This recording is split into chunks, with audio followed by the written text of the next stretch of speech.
How do I get ready to become a CISO if I don't yet have the experience?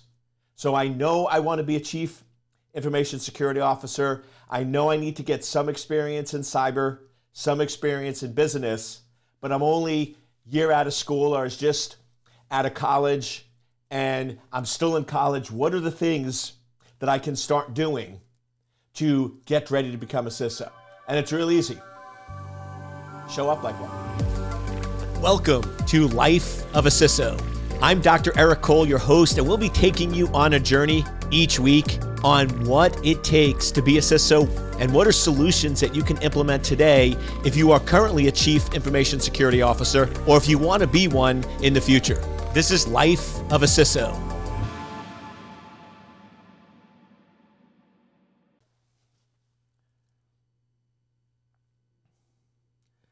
Welcome, welcome, welcome, welcome. You know what time it is. It's time. Woohoo! You know. It's time for Life of a CISO with yours truly. Dr. E is in the house. Woo! Let's put those hands in the air. Here we go for another amazing episode of Life of a CISO. What I want to talk about on this episode is probably one of the number one questions I get from individuals. Number one question I get on social media, number one question when I run into folks at events. And it's, Eric, how do I get ready to become a CISO if I don't yet have the experience? So I know I want to be a chief information security officer. I know I need to get some experience in cyber, some experience in business, but I'm only a year out of school or is just out of college and I'm still in college. What are the things that I can start doing to get ready to become a CISO? And it's real easy. Show up like one. Start acting like one. And if you do, people will eventually treat you like one. Right? Every one of us who works in cybersecurity know of social engineering. Right? Probably one of the biggest tricks where you're basically trying to trick or pretend to be somebody you're not so you can get access to things you shouldn't have access to. And who is probably by far one of the best social engineers of all times? If we really sort of go back and look and read and study, who would probably be the top 5, maybe the number 1 slot of social engineering? I would argue Frank Abagnale. Not familiar with Frank? You probably are. You just don't know the name. Catch Me If You Can. It was a great book that he wrote, and then there was a movie with Leonardo DiCaprio. You haven't seen it, great movie. And this is sort of family-friendly movie, right? Even if your significant other is not into cyber, it's a great movie. Leonardo DiCaprio, how could you go wrong, right? Catch Me If You Can. And essentially, it's about the life of Frank Abagnale, who essentially, for all intensive purposes, was the ultimate social engineer. And you know how he did it? He played the role. So he flew on more flights than most other pilots did, because what he realized is if you show up in a pilot's uniform, this was back, I believe, in the 70s, if you show up in a pilot's uniform and you act like a pilot and you are going to another city, they'll let you fly in the jump seat, because airlines does that as a professional courtesy. So if a pilot, say from United, showed up at Pan Am being like, hey, I have a flight out of Dallas, I have to get there, they'll courtesy let you go in the jump seat. So what did he do? He went and got a pilot's uniform and he showed up and acted like a pilot. And he was able to get on more flights and fly on jump seats for free because they thought he was a pilot. He acted like a pilot and people believed it. And he did the same thing in being a doctor. He acted like he was a doctor and people treated him like he was a doctor. He didn't go to medical school, but he watched TV shows. He mimicked what doctors said, how doctors acted, how doctors behaved based on TV shows, and he showed up and acted like a doctor, and guess what happened? They treated him like one. A little scary, but true. So watch the movie, but the point of it is, if you want to be somebody, if you want to be a certain role, if you want to be a chief information security officer, start acting like one. So how does chief information officers work? Do they get to work a little early? Yes. One of the things I always did, key to my promotion, is even when I was a junior engineer, even when I was very, very low ranked, I would always try to make it a rule of being the first one and the last one out. So when people came in the office, Eric was there working. And when people left at the end of the day, Eric was there working. Why? Because that's typically what executives do. That's typically what world-class people do. They do what other people are not willing to do. And that was one of the reasons why I was so respected by my students and one of the top instructors, because when I taught for many, many years cybersecurity classes, that's how I ran my classroom. I wanted to be the first person in the classroom. So even though class started at 9 o'clock, I was there typically at 7:50, 8 o'clock, because most students started coming at 8:15. And I would just work from the classroom, but I was there to greet them, get to know them, and get to understand what their challenges and problems were. And at the end, I didn't leave until all the students left. So even if somebody was trying to finish up some task or do emails, I would just go over, check in, see how they were doing, and make sure that I did not leave if they were still in the classroom, just in case they needed assistance. And it was funny, because a lot of the other instructors would come up to me and be like, "But Eric, we're only being paid for 9 to 5. So why would you show up early?" And they would show up at 8:57, and at 5:05, they were done. Didn't matter who was there, who was not there, right? They were only showing up for what they got paid for. And the reality is, and that's how they showed up and that's how they were treated. So if you want to be treated like an executive, if you want to be treated like world class, then show up like one. Another interesting experiment. They did this at a company, and you might have seen this where they sort of played off of it in the TV show Undercover Boss, where they basically take the CEO of the company, but they dress him up differently. And people don't realize he is the CEO. So they've done this where they've taken CEOs and they've had them wear like shorts, older t-shirt, didn't really sort of comb their hair, a little messy, and would show up to the office. And what they were realizing is people weren't holding the door open for him or her. They weren't really paying attention to him. They were just sort of acting like any other person. You take that same person and you have them go full Armani, and all of a sudden, people were opening doors, people were showing respect, people were treating them and acting differently just because they looked and acted differently. And they've done this in many different occasions. Now, I'm not saying you need to go full Armani. But what I am saying is, if you are a security engineer and you want to become a chief information security officer, why don't you show up a little differently? Why don't you dress a little differently? Even though you can get away with wearing shorts and your AC/DC t-shirt, nothing wrong with that. What if you actually got some button downs? What if you put a jacket on? What if you started showing up to meetings or Zoom calls dressed a little differently? People are going to start to notice. People might make some comments.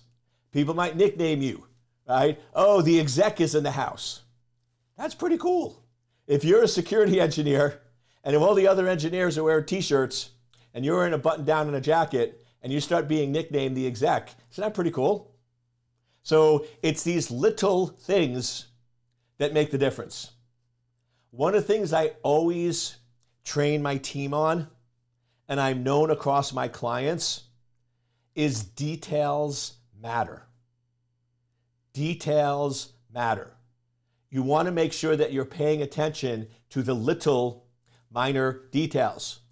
When we have meetings with our clients and they come to our office, myself and my team, we pay attention to what type of coffee they drink. So if they've come to our office before, and when they come, we usually do a Starbucks run, and we know they like a Carme Latte Mochaccino, I don't even know if that's true, with a double espresso shot, the next time they come to the office, guess what? We have that waiting for them. If I'm with a client and they mention something like, oh, next week's my anniversary or next week's my birthday, I actually texted immediately to my assistant and we put it on the calendar. So guess what? Next year, they're getting a text or a birthday card from us and they're like, how in the world did you know it was our birthday? I'm like, well, you mentioned it to me once and I paid attention and I wrote it down. Details matter, my friends. Details matter. So if you want to be a CISO down the road, start showing up like one today. Next, why wait until you need the experience when you could start getting the experience today? So I always have folks with 4 or 5 years of experience. They're like, Eric, I want to become a CISO, but I really have no experience in business. I haven't really briefed the board. I don't really read the books. I don't really understand the language. And they're like, well, what should I do? And in my mind, I'm thinking, well, you should have asked this question of me 4 years ago. Right? You should have started doing it for you. Now you can start now, and in 2 years you'll be ready. But the reality is this. Why not, as soon as you get out of college, your first year, why don't you start reading those business books that first year? And then reread them second and third. If you've never listened to my podcast before, some of the best business books I like is Zeros and Ones. That's a great book.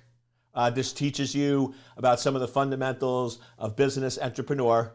Principles by Ray Dalio is another great one. Inventor's Dilemma, right? If you just go in and search on Amazon or drop a link and we'll send you some, there's classic business books. Just start reading them. Read the same book over and over again. Start learning it. Start volunteering. First year, go in and say, hey, I was wondering if I could start doing a monthly security awareness for the company, because I've noticed that phishing attacks are increasing, more things are happening, more things are occurring, and I was wondering if I could just do that and volunteer. Or, hey, there's this new phishing attack, or when ransomware came out, or when the Colonial Pipeline hit. Put together a short presentation and say, hey, listen, I know it's all over the news, Colonial Pipeline. I put together a quick 10-minute presentation on what caused it, why it happened, and what we need to do as an organization to make sure that doesn't happen to us. Any chance I could brief the executives on that at the next meeting? And just start volunteering. Just start thinking about what are the things that you want to put on your CV to be a CISO, and start getting that experience today. One of the exercises I love doing with college students is we brainstorm. We're like, let's build the ultimate CISO. So I'll sit there sometimes when I guest lecture in these cybersecurity classes, because a lot of them, especially in top colleges and business schools, really want to become a chief information security officer, but you need experience. You can't typically get that as an entry-level job. So they're always saying, what can we do? So do this. Start researching some of the top CISOs that are out there. Their CVs are public. Most people's CVs today are public. Their background, their experience, their knowledge is all public information. So start researching all of these CISOs, and if you don't know any, just put top CISOs, or CISO for pick a company. CISO for Citibank, CISO for ExxonMobil, CISO for the CIA. And you'll start seeing commonalities in experience. You'll start seeing commonalities in what they do and how they act and how they behave. And start building a CV of the ultimate CISO. if you were creating the ultimate CISO, what would their experience look like? What kind of degrees or certifications would they have? What kind of experience would they have? Would they have briefed the board? Would they have put together financial plans? Would they have gone in and done strategic planning to help grow the business? And start writing all these things down. Then start creating a list of how can you get those skills. Oh, well, this skill, it's going to require that I read 10 books. Great. Put together a 3-year plan where you read 3 books a year. That's quite doable. Very doable. And start planning ahead of what are the skills you're going to need. So guess what? In 3 to 5 years, the ultimate CISO CV that you created is yours. You're basically reverse engineering. You're creating a CV that every company would want as their CISO, and then you're going and saying, how can I get all these skills over the next 3 to 5 years? How can I start showing up as a CISO? But Eric, I'm not getting paid to do that. Who cares? Who cares? Do you really think if you're going to put in extra effort, if you're doing your current job as a security engineer, but you're also going in and doing some additional things that help the company and help your boss, you really think they're going to complain?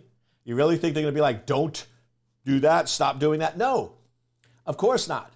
So start putting it in place. Now, it's always funny. I always love this part of it.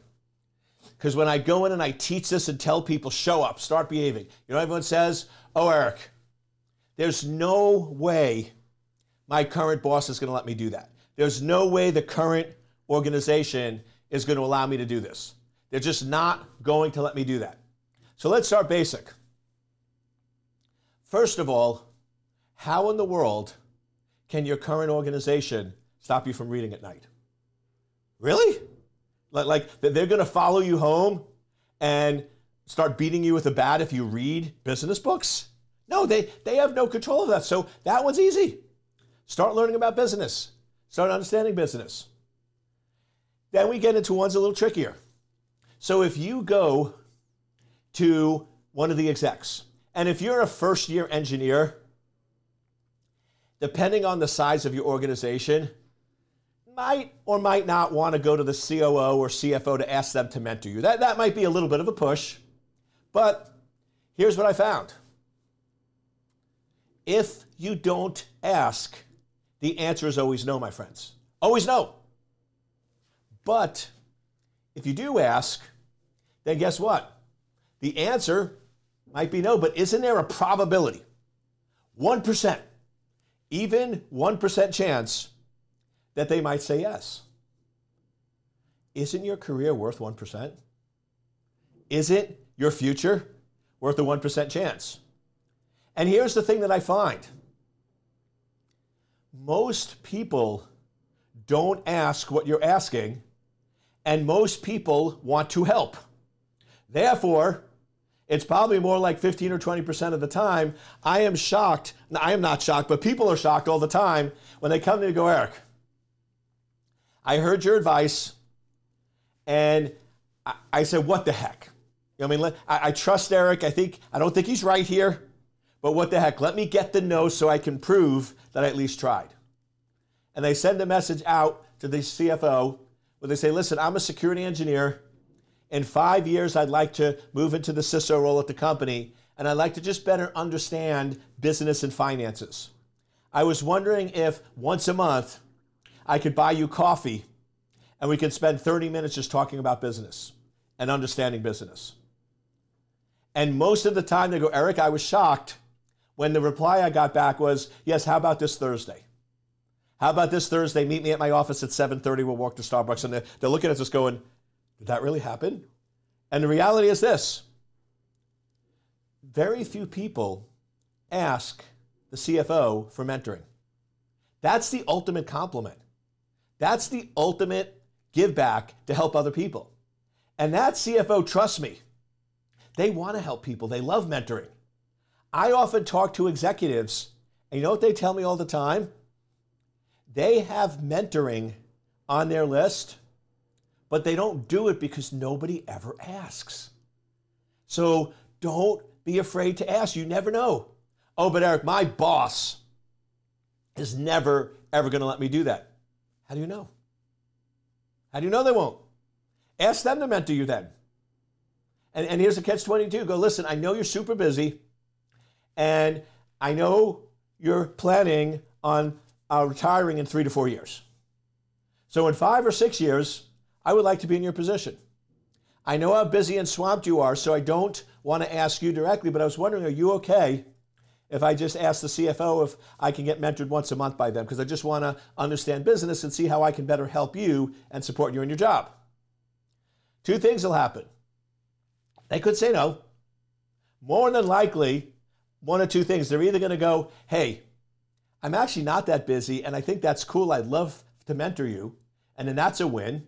Or, yeah, I am super swamped. Go ahead and ask them. And they'll say, because they don't think the CFO is going to say yes. And then when they do, they'll be like, oh, wow, I didn't think it was going to play out that way. But the point is, take control of your future. Start asking for help. Start asking for mentoring. Start asking questions, because the reality is people want to help you, but nobody ever asks. It's my Richard Branson story. I know some of you have heard this before, but it's a great story. So I highly respect Richard Branson. He is, I think, one of the few, or maybe one of the only people who have ever built and ran multiple billion-dollar companies simultaneously. The Virgin brands. Right? You had Virgin Atlantic, the record company, Virgin Fitness, Virgin Airlines, Virgin Cruise. There were so many multi-billion-dollar. And the reason I'm fascinated is I am running multiple companies. And the advice that everyone gives me is, Eric, you can't do that. You only can run one company at a time. If you try to run and build multiple companies simultaneously, it'll divert your energy and it won't be effective. But I'm sitting there going, but that completely contradicts what Richard Branson did. So I read all of Richard Branson's books, and I still didn't have in there how he was able to manage his time across multiple companies without diluting the effort. So I researched and found his email, and I sent him an email. And I basically, really short and sweet, I read all your books. One of my favorite parts was in this book where you did X, so I showed him I actually did read it. I always want to validate. I said, but one thing I'm curious about that I didn't see in any of your books is, in the beginning, how did you manage your time across multiple companies? Because everyone's telling me I can't do it and it will dilute my energy, but somehow you figured out the secret. I was curious if you could give me any tips or tricks. Sent the email out. Wasn't expecting much, but I know my rule. If you don't ask, it's always no. If you do ask, 5 or 10%. So about a week later, I'm up early working, and I get an email back from the Richard Branson email address that says, what's your number? I'm free for the next 45 minutes. I'd be happy to help you.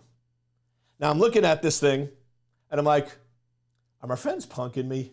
Like, did somebody figure out and they spoofed an email address and they're punking me?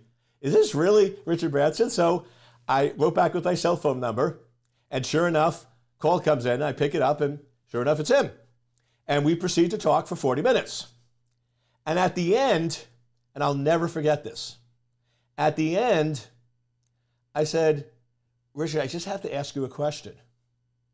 As busy as you are, and as wealthy and famous and successful as you are, why did you respond to my email? And why did you spend 40 minutes on the phone with me?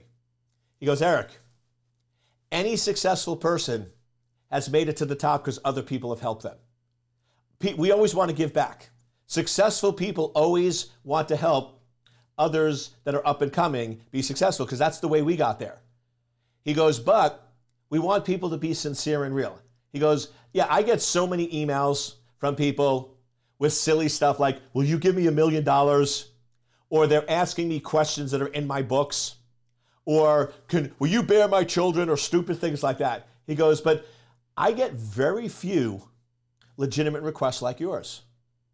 He goes, your request showed you did your homework. You researched and read all my books, and you didn't find an answer. And you're right, the question you had was not in my books. So I knew that you did your homework. You had a sincere question. You sounded eager. I did research you briefly, and you are an up-and-coming entrepreneur. So I felt very compelled to help you. And to be honest with you, I enjoyed the conversation.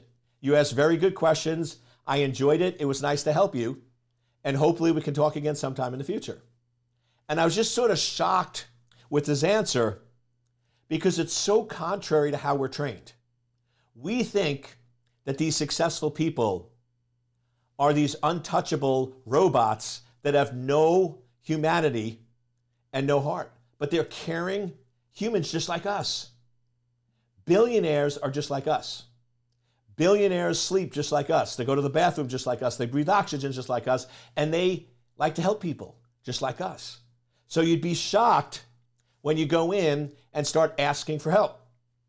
Not everyone will say yes, but you don't need everyone to say yes. You just need one or two people. So start asking for help, asking for mentorship. And here's the big twist that I want to sort of, as I start to wrap up this edition with. You've heard me a lot saying, world-class security engineers do not make world-class CISOs.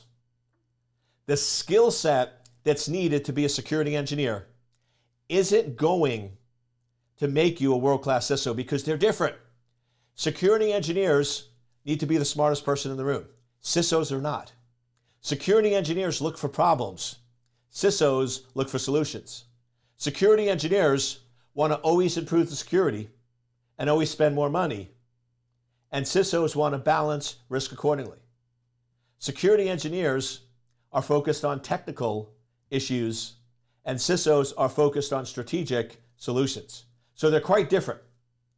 That's why we say 3 to 5 years is sort of the sweet spot, because the longer you're a security engineer, the harder it is to make that twist. Very few exceptions, but very few security engineers that are the best in the business that have 12 to 15 years experience can become world-class CISOs because they love the technology too much, they can't transition. But here's the secret. World-class CISOs can actually make great security engineers, because being a security engineer that understands business doesn't hurt you. Being a security engineer that gets mentored by CFOs doesn't hurt you. Being a world-class security engineer that can brief executives and understand business doesn't hurt you, my friends. So starting to learn the CISO skills while you're still a security engineer is actually a net positive. I don't know any company where a security engineer that can fill in for their boss and brief executives is a bad thing. I don't know any company where a security engineer that actually understands business, and when they go to a meeting, instead of always spitting out problems, and technical, they can actually step back and say, why don't I give you a risk-based solution? Why don't we balance and understand risk? And here's a way to do that. And now your boss, instead of having to go to all the business meetings, they can start sending you to some of those meetings. They can start having you attend some of those meetings. Net positives across the board. So my message to you is, whether you're in college, 3 years, 5 years, 7 years, 10 years, if you want to be a security engineer down the road, in whatever time frame, if you want to be a chief information security officer, right? If you are a security engineer now, but if you want to be a chief information security officer, start showing up like one. Start reading the business books. Start going in and talking about business on social media. Start volunteering at the organization. Start going to your boss and say, hey, I know in 5 weeks there's a presentation to the board. Do you need any help putting it together? Do you need any help doing the research? Or, hey, I know you're presenting to the board next week because you told us. Do you need anyone to proofread the slides for you and check the slides or do any work on graphics? Or here's the ultimate ask.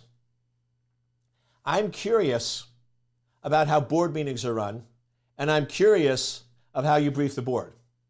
I know you're one of the best in the business. Is there any way I can come and just sit in on the meeting and observe? And in the past, that was tricky because boardrooms were not that big and there weren't a lot of empty seats. So there wasn't like room for spectators. But now more and more, boards are met virtually. They still do Zoom meetings. I sit on a lot of boards and every one of them we do Zoom. We don't do any face-to-face. So now you can sit in because you're not taking up a seat. Once again, I know what you're going to say and you know what I'm going to say. You're going to say, oh, but Eric, you don't know my boss. They're not going to let me do that. They're not. Yes, maybe you're right, maybe you're wrong, but guess what? If you know what I'm saying, if you don't ask, the answer is always no. You do ask, it might be no, but here's something else. Persistence with a smile gets you further than you could ever imagine. Keep asking.